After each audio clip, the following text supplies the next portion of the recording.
Okay, so we're gonna do a recap of Stake Ranked Episode 3. I was gonna make this video earlier, but I kind of got busy with some personal stuff and kind of fixing my sleep schedule since coming back from vacation. As you can tell, there is no webcam this video. My brother took my webcam, or his webcam, back because I've been borrowing it for a while. But as you can see, this is a mostly Tier 2, Tier 1.5 tournament, right? A lot of teams from the upper echelons of tier 2 or like bottom of tier 1.5 where they're not getting invited to like the big tournaments necessarily. And honestly, a lot of teams I've been kind of eagerly waiting to watch again as this new season starts. Partially because of the players, but partially because I also like some of the projects and what some of the things they're doing, right? So as you know, when we do these, we go from last place to first place. So we're just going to talk about wildcard first. These are first up, and this is honestly a pretty disappointing tournament from them. This was a tournament where I expected wildcard to actually do more, and I expected them to make a pretty deep run, if not possibly win the thing if everything went right. But sadly, it seemed like they kind of just didn't show up to this tournament, especially the riflers. Suxi, Rek, and Hext all disappeared. Hext, who I've been very big on for quite a while, I thought he was a NA player who continued to develop season after season since getting on M80, kind of just fell off here for some reason, and I don't know why. Rekt didn't show up at all, and Rekt was, I think, one of their better players as well. He was kind of an underrated anchor player since his time on M80. He was actually replaced by Hext, funny enough, um, when Hext was on M80. And then Suxi just, yeah, I mean, he didn't have like a peeping level bad performance. I think most people remember when peeping was on the roster and kind of gave him a lot of grief, and rightfully so, because peeping was quite bad. It looked like he had a lot of nerve issues and just wasn't able to play up to like expectations of what some people had for him, right? I think it was people like Steele who mentioned him as a potential player, or maybe it was a Dren. Somebody mentioned him as a potential player, and Dust, I remember, was talking about him as well. But anyway, this was very disappointing tournament result. I think the Manha called some good stuff, but it just felt like the Riflers didn't really show up, especially Hext, who I was expecting more things from. So this is a disappointing result because I expected them to at least make top four, maybe win the thing if everything went right. So very disappointing tournament. The other one is Pain. I think most people. I haven't been big on Pain for a while, and I still don't think they're good. I've seen some better things from the squad since picking up Safe, but again, I don't believe in this roster. I think Safe is a worse offer than NQZ. I think VSM playing all these supportive positions hasn't really been that good, right? I when VSM was in tier 2, a lot of people were pretty big on him, right? Because in tier 2 Brazil, he was farming. A lot of people kind of compared him to like a heavy god light of that region because he was an incredibly versatile player who um, could do a lot of roles, right? He was good at anchoring. He was very good at being an aggressive piece that you could just send forward. But it seems like he kind of hasn't lived up to expectations on this roster so far. Period Junior is just very inconsistent. He kind of reminds me of XFlout a bit, where he is super high highs and super low lows. He is either carrying your game or inting your game, and there's no in between.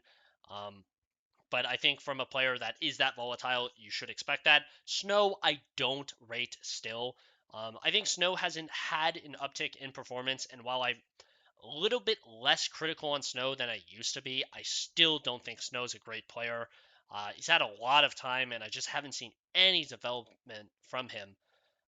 Big Rosera, this tournament, I'm not gonna lie, a lot of the opening ideas that they had, like it felt like Pain got a lot of openers at this tournament, but they just weren't able to convert rounds. And that's either because the players are messing up or Big Uzera's like skipping steps. I don't know what caused it, but Pain had a really disappointing tournament result. Losing a 3D Max, I think, is just a bad look in general because 3D Max is a roster who recently just picked up Kersey, and Kersey curb stomped them on cash. Like, actually solo carried this cash series if you want to go look at it. Um, dropped a 2.0 on their head, right? And listen, we're gonna talk about 3D Max and Kersey later. I'm a little bit higher on Kersey than I used to because I think he was never meant to be an opper, but if you're getting stomped this hard by Kersey, like something's wrong in my opinion. Because I don't think Kersey's that insane of a player. He's not an awful player, but he's not that insane. Um, so yeah, Payne, super disappointing tournament result considering they've faced much tougher or opposition than this, right? So super disappointing result. The other team is Gentlemates. Gentlemates don't have Martinez anymore, and so I've lost a lot of interest in this squad in general. They had Crucial standing in for them. Crucial is, I don't know what Crucial is. He's, I'm pretty sure, played in the English scene for quite a long time, right? On teams like Nemesis, Endpoint, Into the Breach, these things. Fun Plus Phoenix. Was he on Fun Plus Phoenix? No, he wasn't. He was on XF Epsilon and these things. But he's been around for a while. He's an opper, or was opping for them. I don't really know a lot about Crucial. Probably more the UK guys know more about him, but I recognize the name, right? Gentlemates, I think, had an okay result considering they just lost their best player, Martinez. Martinez is, you know, anybody who has watched Gentlemates in the past knows Martinez was the main carry for this squad and was a massive numbers guy on CT side. Even T side, he was a pretty big numbers guy. But on CT side, he was just absurdly good with the op, and was kind of like the star of this team. Sure, you have players like Mopaz, who I think, as the aggressive piece, is actually kind of underrated on this squad. I think he does a lot of good things in terms of the aggressive front. I think Alex as a caller and a fragger is decent. Davi G is kind of the flex piece that, the glue guy, and then Saucel is like the late round support player. Um, I don't really have a lot of reason to watch Gentlemates anymore since Martinez is gone. I think Martinez was the most interesting player on this roster. And honestly, the fact that they made it not last place, I think is, an achievement in itself, right? Beating a team or beating Wildcard and then losing the NIP and then getting stomped by 3D Max. Yeah, it's not a good look. They got completely dominated by Masuda in this ancient game. Like, it didn't even look close. It just looked like they were completely outclassed.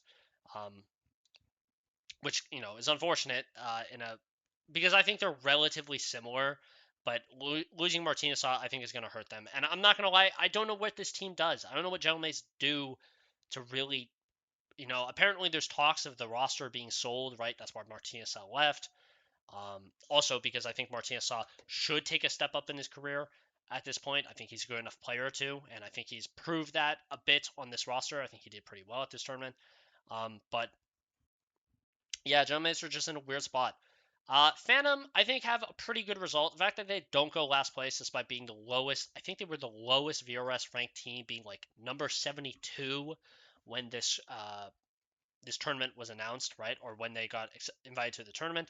They beat Payne in their opener very impressively. It felt like they kept losing the opening pick a lot of the time, but it felt like TMB was able to kind of like mid-round, as well as Kylar and Kunai, who were having an excellent series, like in the late rounds, in the clutch moments, in the moments where they need to go big and get a multi-kill. Felt like Kylar and Kunai were constantly doing that. You can see TMB is bottom fragging. By the way, TMB does this a lot. I think anybody who's watched TMB on Ecstatic and in Tier 2 knows this guy bottom frags a lot, and it's just because of his somewhat like aggressive, crazy style that he does, where he's like willing to like sack himself and almost like he does like the IGL death. He does like the classical IGL death of like I'm going to die, but I'm going to die for information, right? And it sometimes looks like he's trolling, and it sometimes looks bad, but he's oftentimes able to mid round, and that's what you saw in this Payne series. Was even when he died, he was able to like mid round the pieces to get them in the right bomb site, and then the pieces were able to play out the late rounds properly, right? Um, so I really like that when I was watching it. I think Phantom is a very good tournament result considering they didn't go out last place. They have some decent they face some decent opposition, right? Beating Payne, I think, is a legit win. The Heroic one, they actually played them super close, and there was even a chance they should have won this. Right, they had a nice comeback on Nuke. This comeback was super impressive from them. And then on Dust 2, I think they also almost made a comeback after being down quite a bit. I forget, actually. Can we check the thing? No, sorry, Heroic were down and they made a comeback, but they had a lead for a period of time, and Heroic had to make a comeback.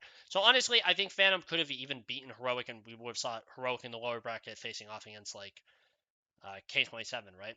So And then against K27, it just looks like everything kind of ran out. Like Kyler and Kunai's like form kind of dropped, right? Nikodos, I think, really struggled at this tournament. But honestly, I think the Polish players did very well at this tournament. Even if you go check the stats, which here I'll pull up the stats. I don't want to try and mention the stats too much because I feel like I do it a lot in these videos. But Kyler did super well at this tournament. K as the aggressive piece was doing very well. And then Kunai. Kunai is like kind of the fill-in. He's the stand-in for this tournament because they were supposed to have Sajat. Sajat couldn't make it to the tournament for whatever reason. So Kunai is stood in. He's a young kid. He's only 18, I think, or maybe 19 years old, right? He's going back to the academy. And yeah, I've seen a lot of good things from him as well this tournament, right? Even when I was covering the Quinky demo um, earlier, what, 2 days ago or something, you saw like some of the potential Kunai has. So I think good tournament result from Phantom. I'm kind of rambling a bit, but yeah, good tournament result from Phantom. 3D Max, honestly, not awful. This first series, they played not great, if I'm being honest. It felt like everybody didn't show up besides Maka. It felt like Maka's calling was also like super sus against Heroic. I think something that I've noticed um, since they've changed up the support staff and also got rid of Body, it seems like the calling has fallen off. When they had a coach called Yuno who was on the roster, he was the assistant coach and then the primary coach for 3D Max in the second season, right? I think that coach did a lot of good things in terms of the tactics and some of the set play ideas they had.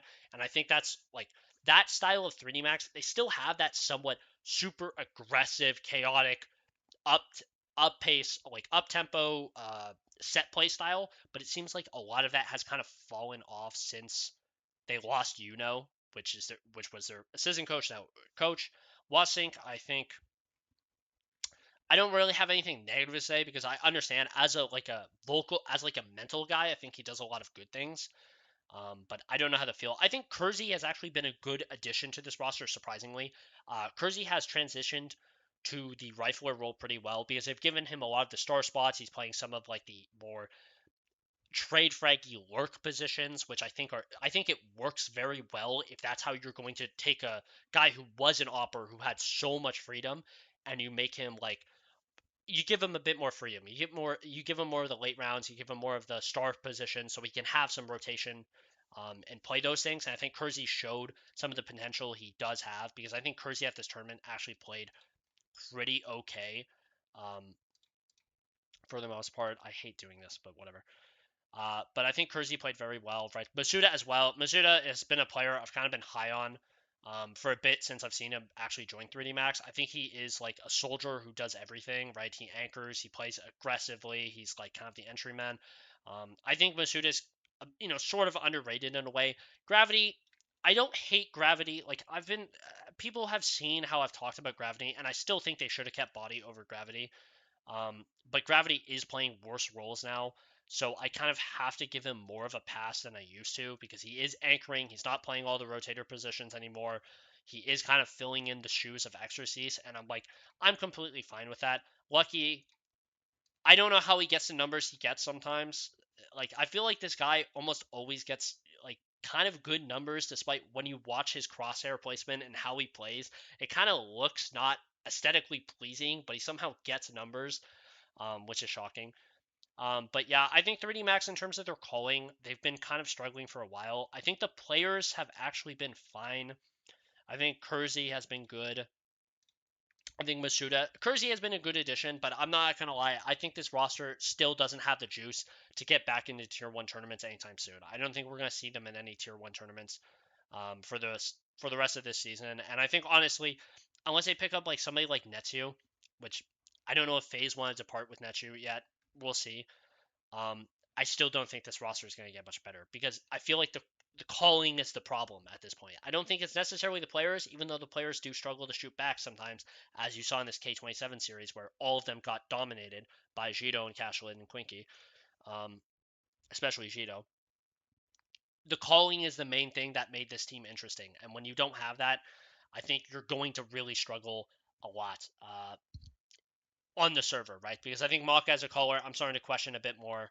Um, the way he calls. The next team we're going to talk about is Nip, and I think Nip is a very respectable third place. They were the former champions of the episode 2 stake ranked, but this time they are third place. Honestly, I think they played very well throughout most of this. I think Note is a player who I was pretty high on for a long time. Note was a player I was even going to make a video about, maybe not a demo review, but just a like, hey, keep an eye out for this guy, because when I watched him on Young Ninjas, I was super impressed with a lot of the stuff I saw, and I think you got to see a lot of it at this tournament. In terms of like the amount of like flickiness he has with his crosshair, his ability to play like the aggressive lurk positions, right? Because he's not like a hard opener, he's more of like aggressive playmaker lurk type of guy, right? Where Casper is more of that hard opener, I'm gonna open up the map type of guy. And I think Note is also willing to play anchor positions. That's also something I like about Note. Is Note is more of a um, he is a guy who you can put him in the anchor positions and he plays them fairly competently. You have to give him some proactivity, which I felt like they did. Sometimes they let them, like on Ancient, for example. I think Ancient's a map I rate him on quite a bit. On Ancient, they sometimes let him go middle with the pack and they'll move down to B with Snappy to cover B. And then also, um, sometimes they'll go for aggressive ramp pushes, right? As you can see, he's opening a lot, and it's mostly because of T side, where I feel like he was taking a lot of openers. It's because he plays elbow and ancient. Um, so that's why you're going to see a lot of openers, right? Ancient.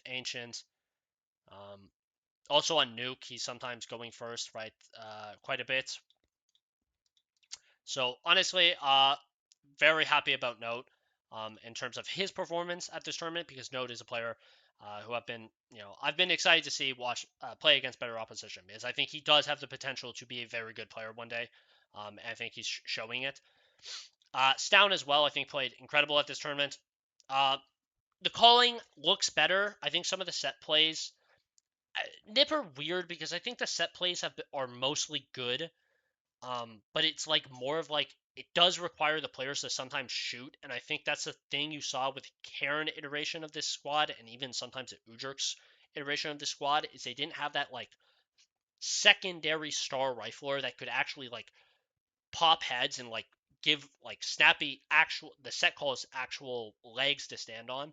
I think with this version, so having a player like a Note who can pop heads and can actually make the calls work because they have enough firepower is good. I think Casper has been on a bit of a downturn since signing a full contract with Nip, which is kind of weirdly suspicious. But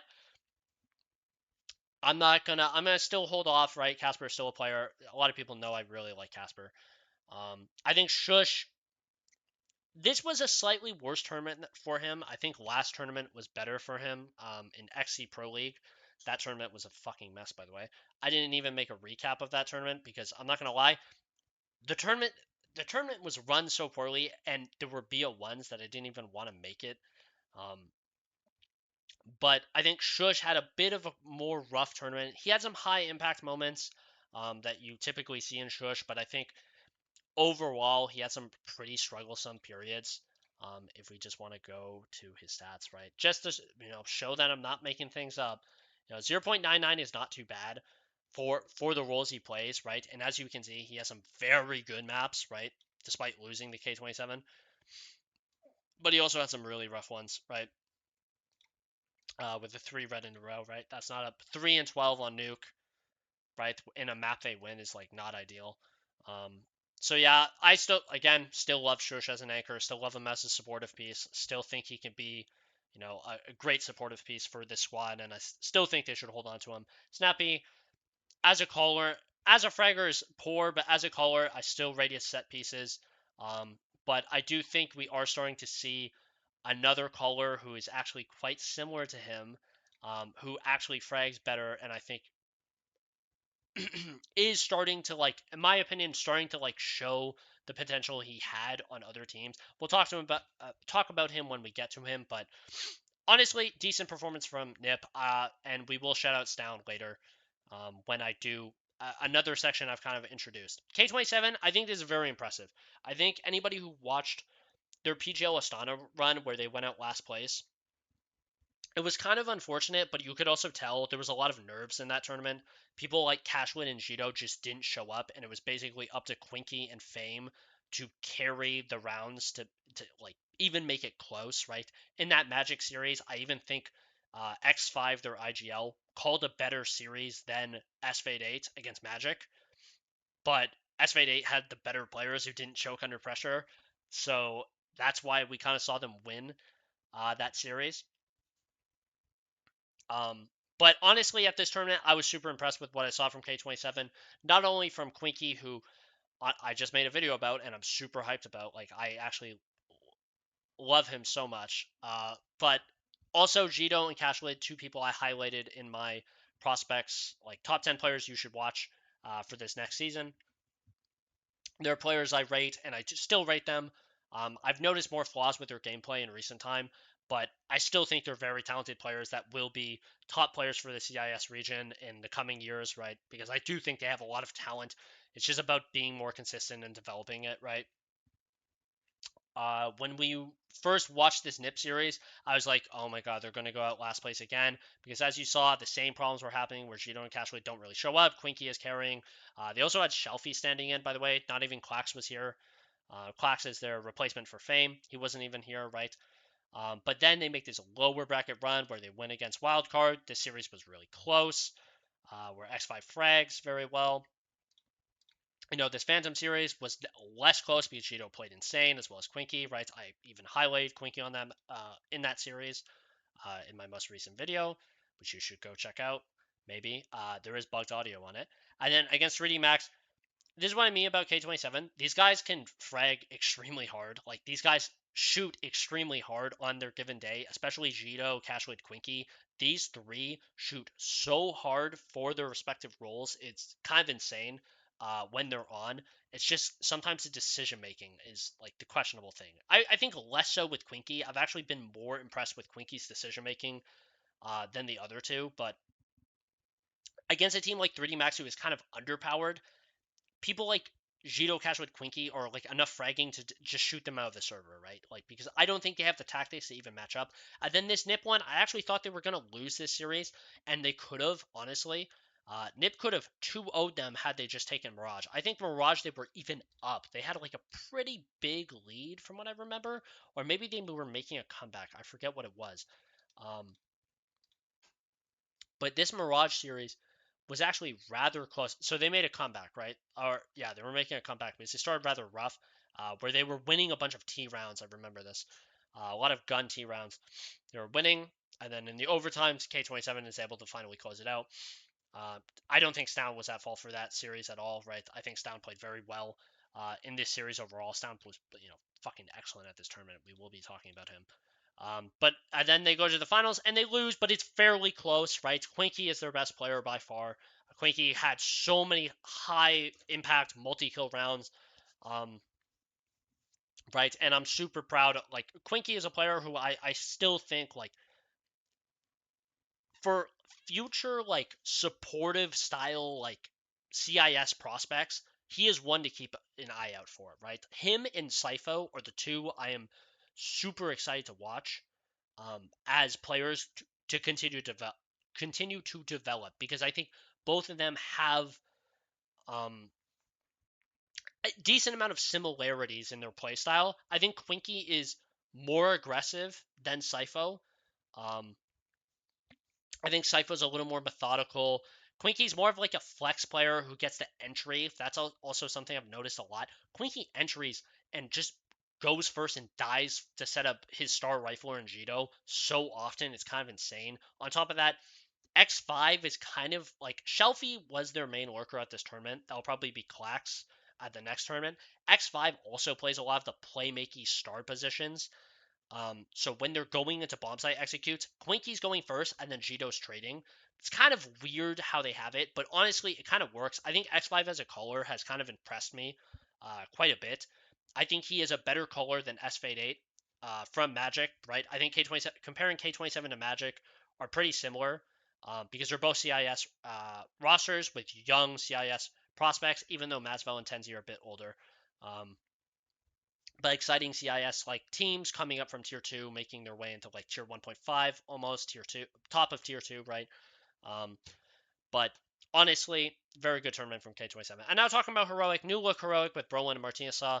I'm just going to run through this quick. I think this is a very good tournament from them. I think Krizen showed a lot of the things I had liked about him in OG. This, I'm going to steal this point from Maui Snake. Yeah, I'm stealing my points from Maui Snake. But Maui Snake said something like Krizen is basically the modern day equivalent of Snappy, and I kind of agree. When you watch how many set plays that Krizen likes to play, like they both love Nuke and they love set plays. And when you watch them play Nuke, their nukes are kind of eerily similar in terms of the amount of stuff they like to do with like throwing walls, calling for upper pops, right?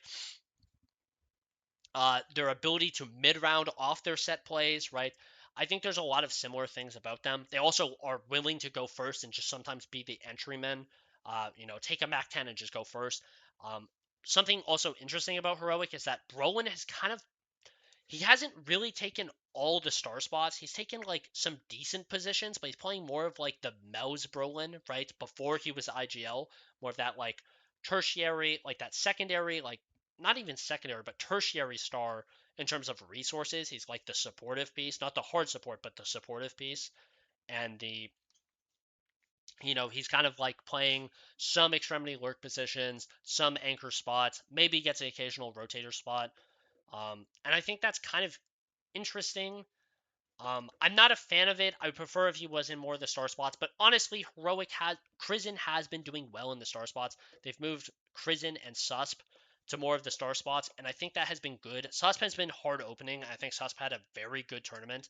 I think this is kind of a redemption for Susp because I think Susp has done this in before where he's had these high moments, but when you watch the games, I know the stats aren't super flattering. It's because of this series.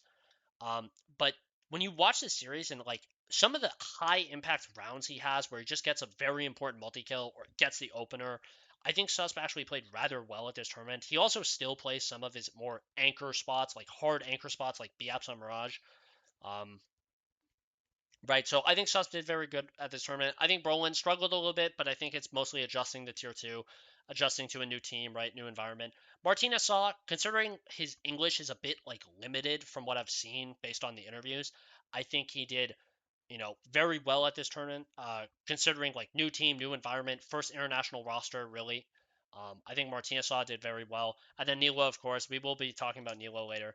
But Nilo did, amazing um, as like that star extremity lurk closer, right? As he always does. He's a very slow paced player, but he's super intelligent about the game. If you watch any Nilo demo, you instantly realize like, yeah, he's kind of baity and slow, but like his read of the game is absurdly good. Like it's so good his read of the game. Um, so yeah, I'm super happy to see this heroic squad succeed. I'm not going to cover all the matches. This NIP one was pretty close, right? It could have honestly gone either way. And this KD27, despite it being very close, I think they played very well. Honestly, Heroic played a lot of teams pretty close at this tournament, and some people were going to say, well,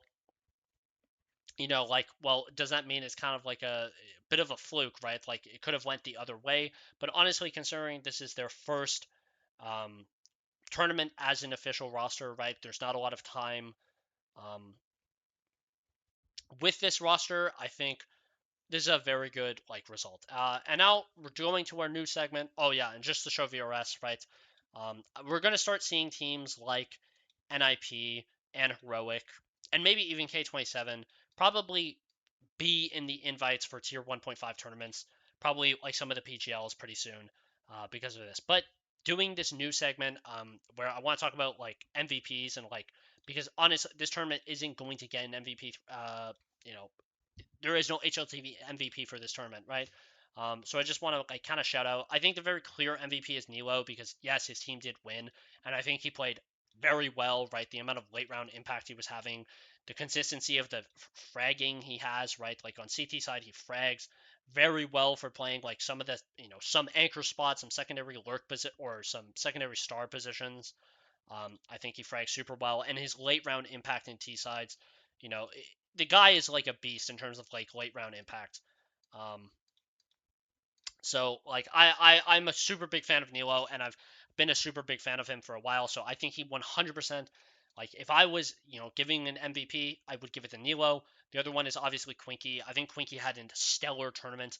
On T side, he plays like a lot of a lot of the supportive positions that are not very fun, where he kind of has to move around. He's playing first. He's entering you know, playing extremity lurk positions and then being called to like just go in first into a bomb site and die. And considering like in my opinion, his DPR should be higher, right? Like he should be dying more than he actually does. But sometimes he just has those amazing T rounds where he just gets like a multi-kill opener and just saves the round, right? Like when his team really needs it, or on CT side or T side, he has like the late round impact moment. Like in my opinion, he's like super good at that like supportive thing that Shush had back in the day, right? Where he is that multi-kill guy who just gets that like just gets that multi-kill that like saves you or wins you a round, that, right? That you shouldn't. And as you can see, he didn't have like almost any bad series. He had like 3 red series, and even these red series, like you could be like -6, -2, -3. He's like going in first. Like these are not like the role that he plays is very thankless. So I want to give a huge shout out to him because I think Quinky, you know, he would 100% earn an EVP if I was running like MVP EVP thing. Stown, incredible tournament. His numbers on CT side are actually absurd. I think Stown is still coming into the role of being an opper, and I think that's why we've seen some inconsistency from Stown to where like tournament to tournament, Stown is sometimes sometimes a bit rough, right? Oh my God, what is the Spotify? But as you can see, some of the tournaments, like he's a bit rough. Like XE, he was rough in. CS Asian Champions, he was rough in, right? And I think he's still developing as an opper. I still don't think he has fully figured it out. But like at this tournament, you saw the incredible numbers he was dropping. Like on CT side, he was a god with the op. The amount of like he was great with pistols. He was great with the op, rifle, didn't matter. Like all the late round situations, he was finding a lot of impact in. He was setting up his teammates. He was going for openers, right? And being dynamic with the op. And I am still happy to see Stown continue to do well as an opper because when like I said, Stown will make NIP a top 10 team. And while I'm still holding out on that prediction, and I will probably be wrong in that prediction. I still have faith in Stown as an opper. I still think Stown as an opper can be a very good opper, right? I think he has that skill set. And the other one is Jito, and it's mostly just because the peaks. I think the peaks he has are incredible, but the lows he has are very low, right? As you can see, he had far more inconsistency than his teammate Quinky. But as you can see, the peaks of 2.71, 2.32, right, where he just almost single-handedly carries the maps or the series by himself, right? He has those maps where he's just incredible, and he does just get puts up numbers, right? Like he just puts up numbers, and he's an unbelievably good mechanical player, right? But he is a player who I've noticed more flaws with. I think in terms of like reading the game and his like understanding of the game, it's not really great. He's kind of used as a brute force opener on the map, who then gets to trade Quinky when they go into bomb sites, and I think he's excellent at that job. But he still needs more development. He's very young. He's only 19. And I think we're going to see that development um, eventually, right? But that's all I have for Stank Ranked, right? That's my new section of MVP, EVPs, right? MVP is Nilo, Quinky. EVPs are Quinky, Stown, and Jito. I did only 3 just because it's a small tournament. It's not a lot of people we can give the MVP or EVPs and MVPs to.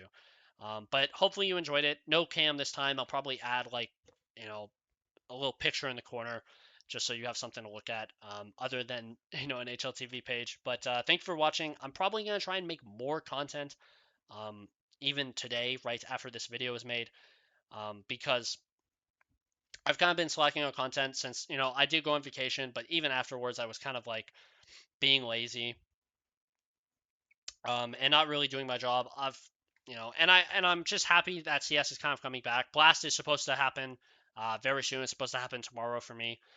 So I'll probably make a video about that, talking about like some of the preview and some of the expectations I have for certain teams coming in, and and that. But hopefully you enjoyed the video and enjoy the rest of your day.